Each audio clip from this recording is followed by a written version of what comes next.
Shri Gurudev on the Svarūpa of the Jīva. In 1955, Kartik Vrat Niyam Seva and the 84 Kosa Vrajmandal Parikrama were brought to a successful conclusion under the guidance of Shri Gaudiya Samiti. Some of Srila Prabhupada's most learned sannyasi disciples came from other Gaudiya Mats after the Parikrama and assembled at Shri Keshavji Gaudiya Mat in Mathura to meet with Shri Gurudev. In addition, some of Srila Prabhupada's senior sannyasis and brahmacharis had already been with Shri Gurudev during the Parikrama.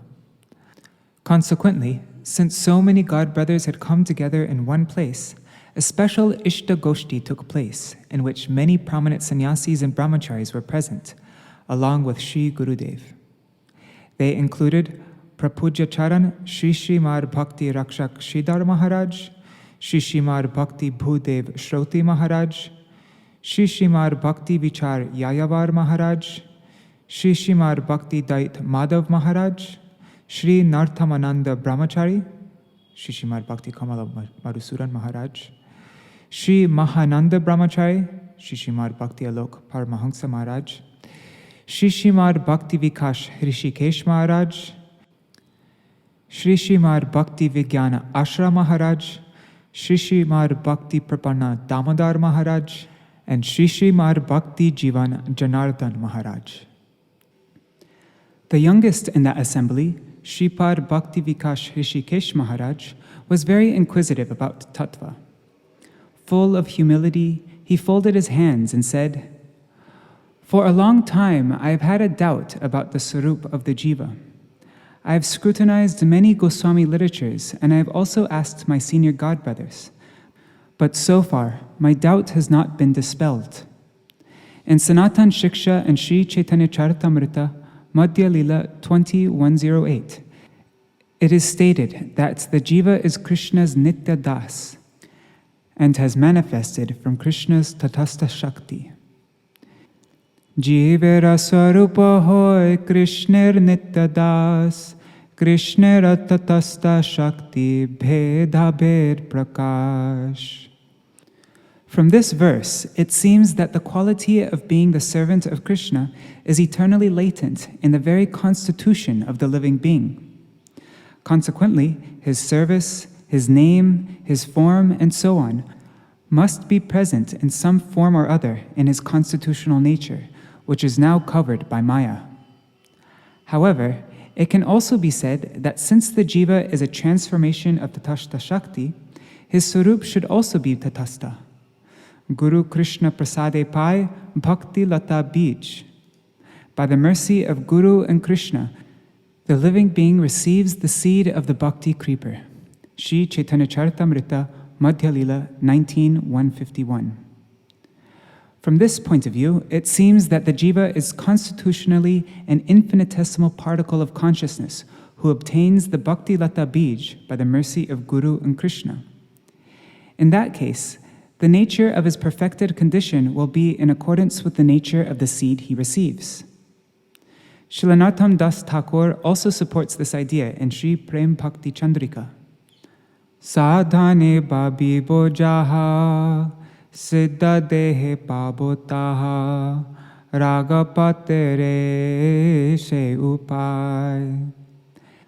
This verse informs us that perfection will be in accordance with whichever type of sadhan is practiced. Superficially, it seems that there are two contradictory points of view. Is it that some specific service tendency is eternally present in the eternal form of the Jīva, and that perfection is attained accordingly?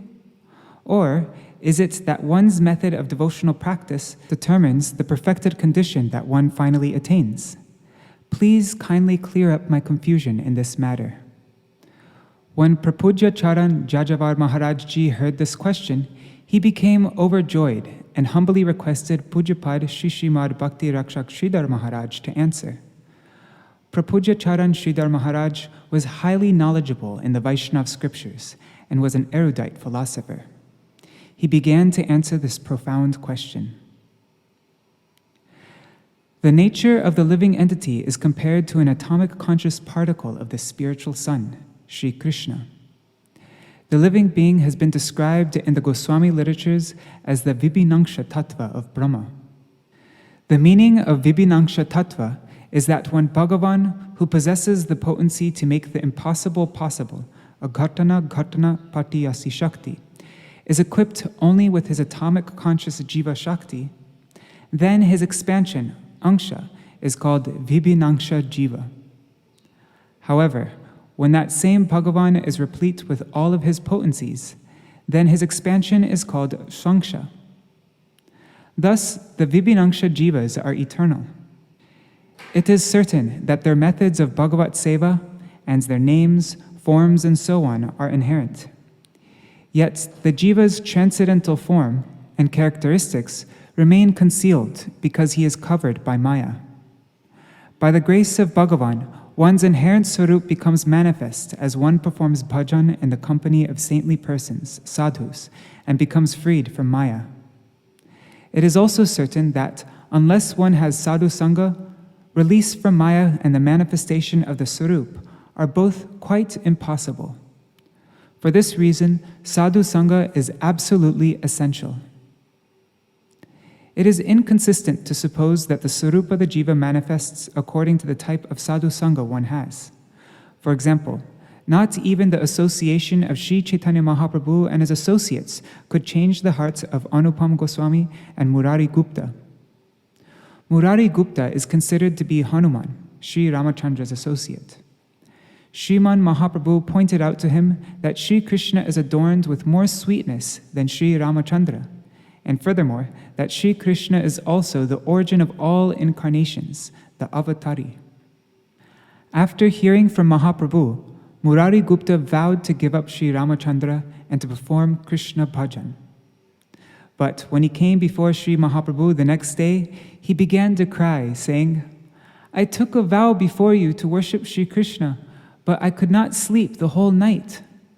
On the one hand, I have offered my head at the feet of Sri Ramachandra, and I cannot leave him. On the other hand, I cannot transgress your order. Either way, I cannot continue living." As he spoke, he fell down at Sri Mahaprabhu's feet. Sriman Mahaprabhu lifted him up and embraced him, saying, "You are so fortunate. You are an eternal associate of Sri Ramachandra. The way in which you are serving him is auspicious for you. I am overflowing with joy to see your ecstatic sentiments." Later on, when Sri Chaitanya Mahaprabhu was in Sri Rangam during his tour of South India, he met with Sri Venkata Bhatta, Sri Trimala Bhatta, Sri Prabodhananda Saraswati, and Venkata Bhatta's son, Gopal Bhatta. Sriman Mahaprabhu quoted from Srimad Bhagavatam and other scriptures regarding the supremacy of the sweetness of Sri Krishna's form and other attributes. He proved the preeminence of Rajendranandan Sri Krishna's loveliness, and consequently, their hearts were changed. They accepted initiation in the Krishna mantra, and they all became engaged in serving Krishna, following the sentiments of Vraj. One noteworthy point here is that according to our Goswamis, Sri Prabodhananda Saraswati is Tunga Vidyasaki in Vrajalila, and Gopal Bhatta Goswami is Sri Gunamanjari. For pastime purposes, they both appeared in South India and were performing their sadhan bhajan after accepting initiation in the Sri Sampradaya. But constitutionally, they were gopis of Vraj. Although they had already been initiated into the Sri Sampradaya, they were attracted to the service of Sri Krishna by the influence of Sriman Mahaprabhu's association. Sri Rupa and Sanatan similarly told their younger brother Sri Vallabh, also known as Anupam, about the beauty and sweetness of Sri Krishna's Svarūpa and the ultimate superiority of his loving dalliances, his Prem Vilas. They also advised him to perform Krishna bhajan. Anupam was very much influenced by his brother's words and took diksha in the Krishna mantra, expressing the desire to perform Krishna bhajan. However, early the next morning, he fell crying at their feet and said, "Raghunater pada parma chadano na jay, chadi bara mana hoile prana phati jay." Sri Chaitanya Charitamrita, Antya Lila 4:42. I have sold my head at the feet of Sri Raghunathji. Please be merciful to me so that I may serve his lotus feet birth after birth. My heart breaks simply at the thought of giving up his lotus feet. Sri Rupa and Sanatan were very happy to hear the words of their younger brother. Praising and congratulating him, they took him in their arms and embraced him. From this, it is evident that Sadhu Sangha assists in manifesting the Svarūpa of the Jīva, but Sadhu Sangha cannot change his Svarūpa. Having said this, Prapuja Charan Śrīdhara Mahārāja requested our Guru Pad Parma, Sri Srimad Bhakti Prajnana Keśava Gosvami Mahārāja to say something on this subject. Srila Gurudev said, "Whatever we have deliberated upon, and whatever we have seen in Gaudiya Vaishnava literature, definitely supports your conclusion. The Jīva has his own Siddha Svarūpa. His inherent name, form, and so on are all eternal. Each of the innumerable individual Jīvas has his own separate Svarūpa, but the Jīva has forgotten this due to being covered by Maya. When, by good fortune, the Jīva attains pure Sadhu Sangha and the mercy of Guru, Maya gradually begins to go away and his Svarūpa begins to manifest. We can give a material example to illustrate this. If different types of seeds, such as mango and jackfruit, are sown in the same piece of land on the bank of a river, different types of plants or trees will come from the different types of seeds, even though the river gives the same water to each of them, the same wind blows on them, and the same sunlight shines on them all. When they mature, each will produce a different type of fruit. This testifies that different types of seeds manifest their inherent natures as different types of trees with their own particular fruits and flavors, even when they are all exposed to the same natural elements. It is also true that without the water, air, sunshine, etc., they cannot sprout and attain their mature form. Furthermore, it is true that even though they all associate with the natural elements in the same way, they manifest different trees with different fruits and flavor. Their particular features are not directly manifest in the seed, but still the seedling and the tree with its leaves, branches, fruits, flowers, and flavor are present in the seed in an unmanifest form.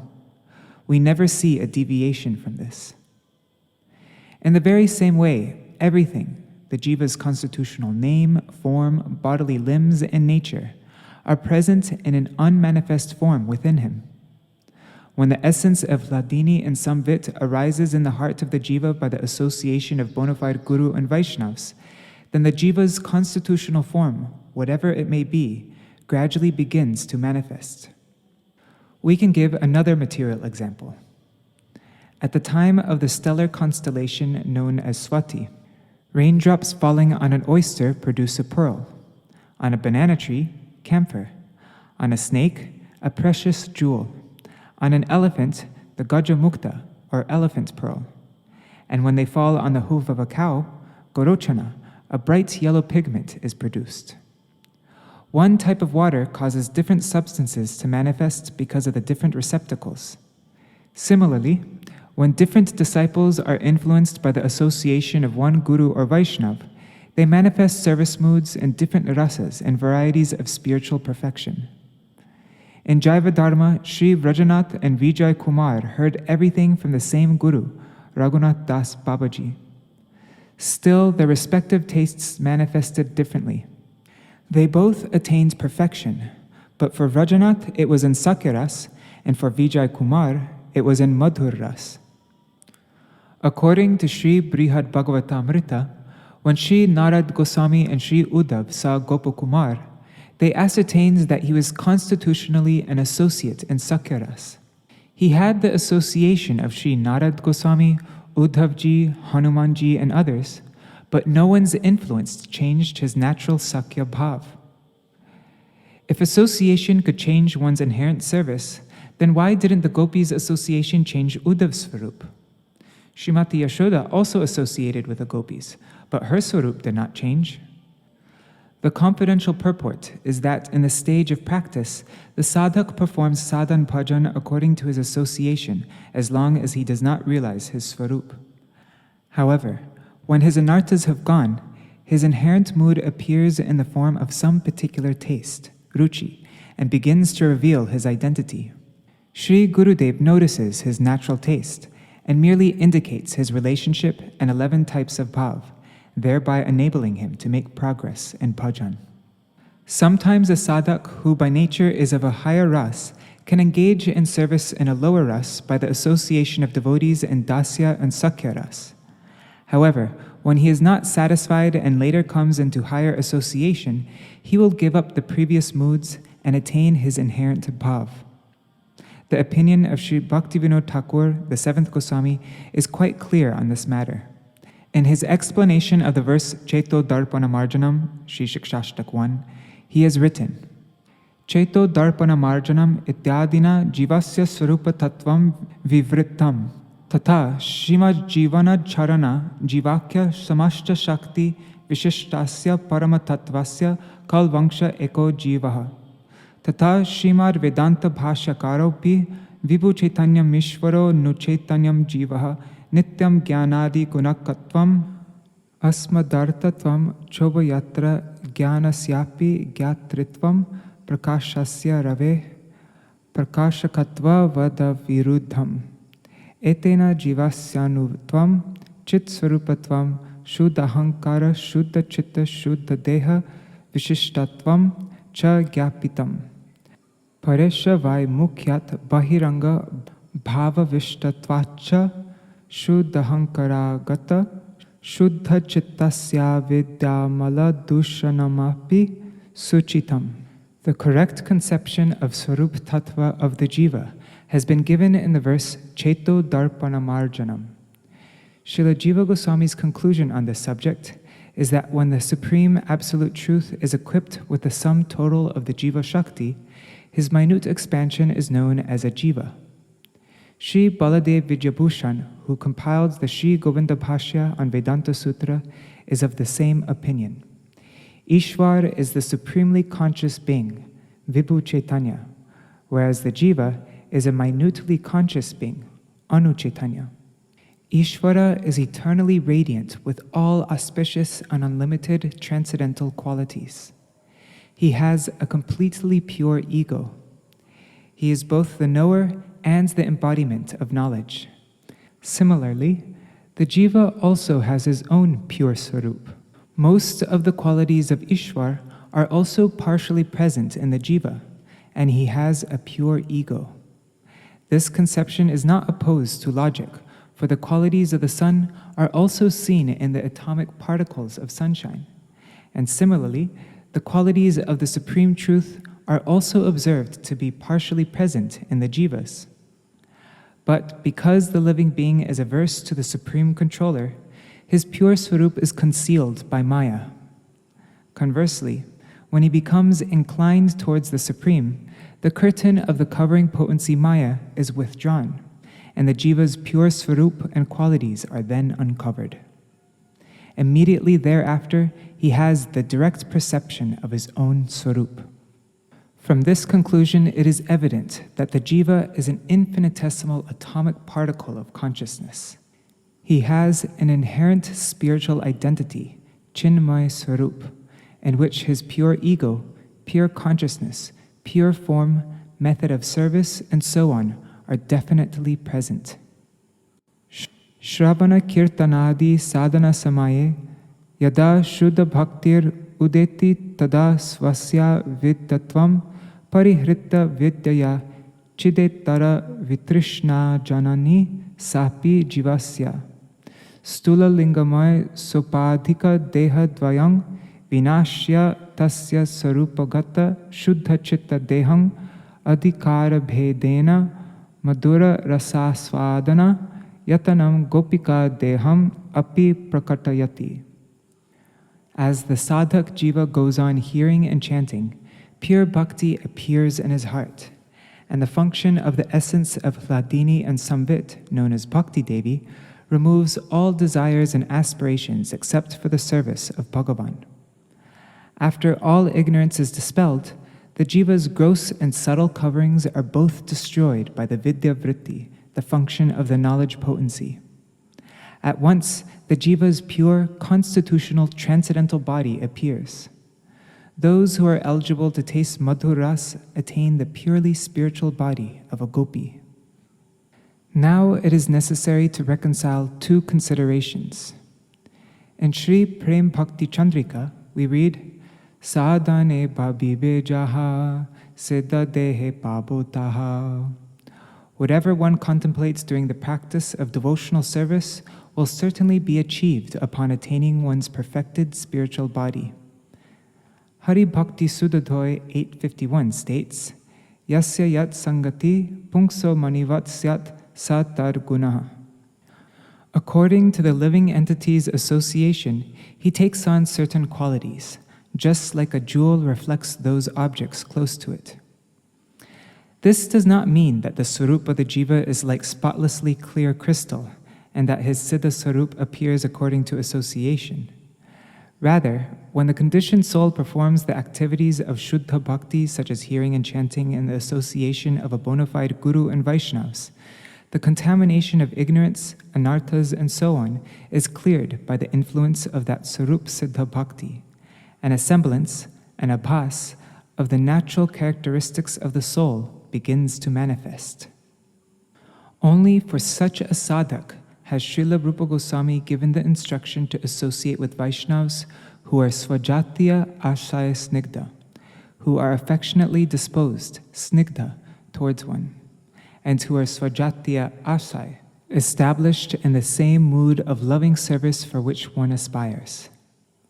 At that time, the Diksha Guru, Shravan Guru, or Shiksha Guru sees the sadhak's internal characteristics and, for his advancement on the path of bhajan, gives the Ekadasha Bhavs, the 11 features of the Svarūpa, as expounded in Sri Raganuga Marg. In this way, the sadhak performs bhav bhajan by this internally conceived siddha deha to bring about the manifestation of his siddha Svarūpa. Srimad Bhagavatam 7.1.28 illustrates this point with an apt example. Kirta pesha krita ruddha kudyayam tam anusmaran sangrambha bhaya yogena vindate tat svarupatam. A wasp will forcibly confine a caterpillar to his hole in a wall. Overwhelmed with fear, the caterpillar continuously thinks of the wasp and thereby transforms into a wasp. The same principle applies in relation to the Raganuga Bhakti sadhaks. At the time of sadhan, they go on continuously thinking about serving Sri Krishna and his pastime associates in their internally conceived bodies. Thus, they also become totally absorbed. Finally, giving up their gross and subtle material bodies, they take a birth in Vraj that corresponds to their internally conceived Siddha Deha and attain the very same service that they were previously contemplating. Thus, the constitutional appearance, name, and mood of the Jiva are present even in the conditioned stage, during which time it remains unmanifest. That Svarūpa is simply manifested by the mercy of Svarūpa Shakti, and specifically by the action of the essence of Hladini and Samvit. Nitta siddhasya bhavasya prakatyam hridisadyata. Bhakti Rasamrita Sindhu 1.2.2. It is not that sadhan produces something entirely new. Rather, sadhan is performed exclusively to bring about the manifestation of that eternally perfect bhav, which is intrinsic to the Svarūpa of the Jiva. The assembled Vaishnavas were extremely delighted to hear such an elaborate presentation. Shripad Hrishikesh Mahārāja especially expressed his gratitude and said, "I am eternally indebted to you, because today you have dispelled a doubt that I have harbored for a long time."